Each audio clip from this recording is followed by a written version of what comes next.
Women we spoke with identified 22 reasons why they can't access healthcare. Here are just some.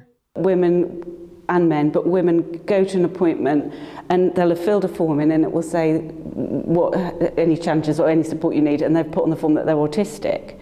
And then they speak to a nurse or another professional, a doctor, whoever, and they're, oh, you don't look autistic. But actually for the women that I've spoken to, they feel like they're being judged and told that what their experience isn't real and it's not valid. Because a bad experience can mean that forever they're not going to go back to the GP, and no amount of persuading them otherwise. And they relive that, the trauma of being dismissed or told what's your autism, when they know very well it's got nothing to do with their autism.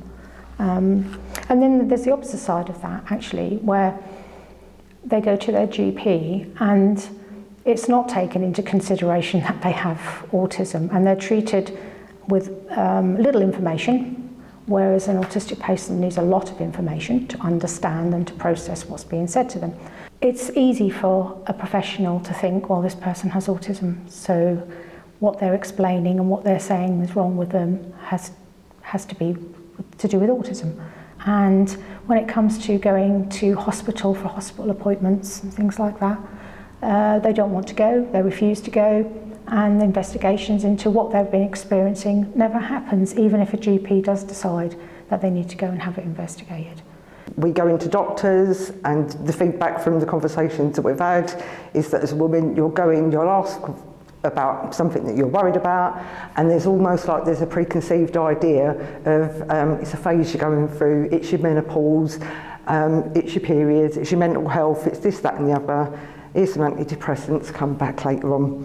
A lot of the women that we work with have multiple and complex needs. Many of them have fallen through the gaps of provision over the years, and they will have been evicted from properties or hostels. They may have been banned from services and rejected time and time again. So they're not used to being able to trust people.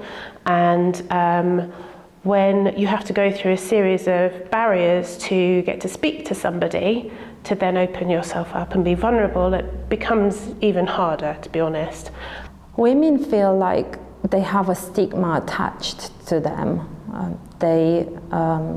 Many of the women I work with are experiencing drug addiction, alcohol addiction as a result of their past trauma. And when they are accessing the GP, they feel that they are not seen, they are not understood. It's actually, they've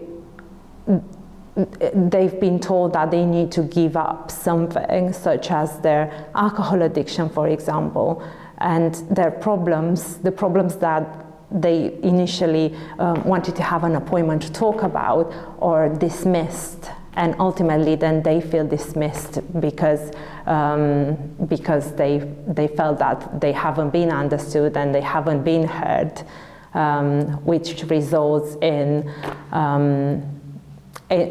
kind of a cycle of them not engaging with preventive care because they don't feel understood.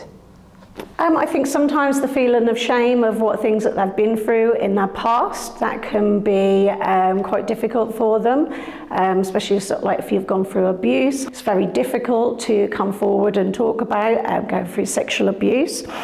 And to carry that through your life, you need a lot of support and therapy.